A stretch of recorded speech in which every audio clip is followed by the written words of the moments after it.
একটা ভিডিওর সৌন্দর্যের ১৬ আনা নির্ভর করে সেই ভিডিওটার ব্যাকগ্রাউন্ড মিউজিকের উপর।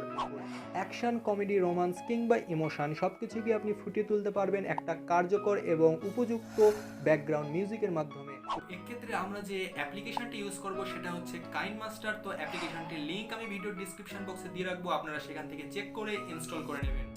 ভিডিও এডিটিং এর সিরিজ টিউটোরিয়ালের দ্বিতীয় পর্বে আপনাদেরকে ওয়েলকাম করছি আমি রিফাত টেকনিকের আরেকটি নতুন এপিসোডে।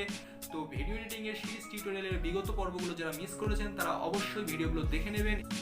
ভিডিও শুরুতে একটা ছোট্ট রিকোয়েস্ট, সেটা হচ্ছে আপনি যদি আমাদের চ্যানেলে নতুন হয়ে থাকেন বা এখনো আমাদের চ্যানেলটিকে সাবস্ক্রাইব না থাকেন তাহলে please hit the subscribe button, আর অলরেডি সাবস্ক্রাইব করে থাকলে আপনাকে অনেক অনেক ধন্যবাদ। তো চলুন আর কথা না বাড়িয়ে ভিডিওটা শুরু করা যাক।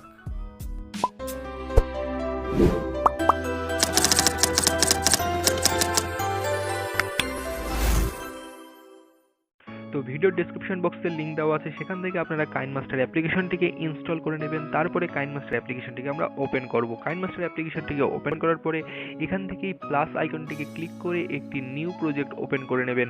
এরপরে উপরের দিকে দেখতে পাবেন, ডান দিকের উপরের কর্নারে দেখতে পাবেন মিডিয়া ব্রাউজার নামক একটি অপশন রয়েছে। এই অপশনটিতে ক্লিক করে এবার আপনি আপনার ফোনের যেই ভিডিওটাকে ব্যাকগ্রাউন্ড মিউজিক ব্যবহার করতে চান, যেই ভিডিওটা এডিট করতে চান সেই ভিডিওটা সিলেক্ট করে নেবেন। তো আমরা সিম্পলি এখানে এই ভিডিওটা সিলেক্ট করে নিলাম। তারপরে এখানে টিক মার্কে ক্লিক করে দেবেন।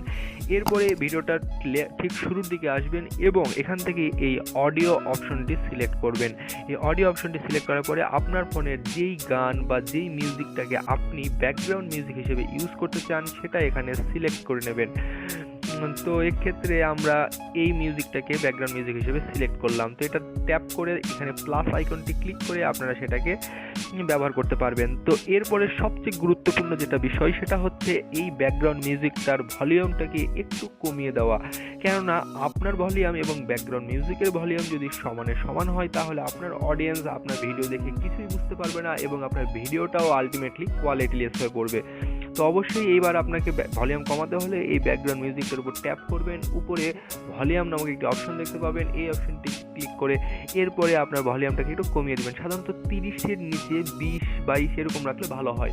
তো আপনারা এটা ভলিউমটা সিলেক্ট করে এখানে টিক মার্কে ক্লিক করে দেবেন। এরপর যে কাজটি করবেন সেটা হচ্ছে এই মিউজিকটা ট্যাপ করবেন এবং এখানে ব্যাকগ্রাউন্ড নামক যে অপশনটি দেখতে পাবেন এটা ইনেবল করে দেবেন। এবারে টিক মার্কে ক্লিক করে দেবেন। তাহলেই দেখবেন আপনার ভিডিওটা সম্পূর্ণ একদম ব্যাকগ্রাউন্ড মিউজিক সম্বলিত একটা ভিডিও হয়ে গেছে। তো আপনারা চাইলে ইউটিউব বা গুগলে সার্চ করলে অনেক ফানি বা বিভিন্ন মোমেন্টের আপনারা ব্যাকগ্রাউন্ড মিউজিক পাবেন, তো সেগুলো ডাউনলোড করে আপনারা ব্যবহার করতে পারেন। তো এরপরে আপনাকে যেটা করতে হবে, এখানে শেয়ার নামক একটি অপশন দেখতে পাবেন, এই শেয়ার নামক অপশনটি ক্লিক করবেন। এরপরে সেভ ভিডিও টু গ্যালারি, এরপরে আপনারা রেগুলেশন সিলেক্ট করে এটাকে এক্সপোর্ট করে নেবেন। তো ভিডিও দেখুন অলরেডি এক্সপোর্ট হওয়া শুরু হয়েছে। এক্সপোর্ট হওয়ার পর আপনারা এই ভিডিওটাকে গ্যালারিতেই। তো এই ছিল আমাদের আজকের ভিডিও। যদি ভিডিওটা আপনাদেরকে ভালো লেগে থাকে তাহলে অবশ্যই ভিডিওটিতে একটি লাইক দেবেন, কমেন্ট করবেন এবং সর্বোপরি আমাদের চ্যানেলটিকে সাবস্ক্রাইব করে রাখবেন। তো সকলে ভালো থাকুন, সুস্থ থাকুন, আল্লাহ হাফেজ।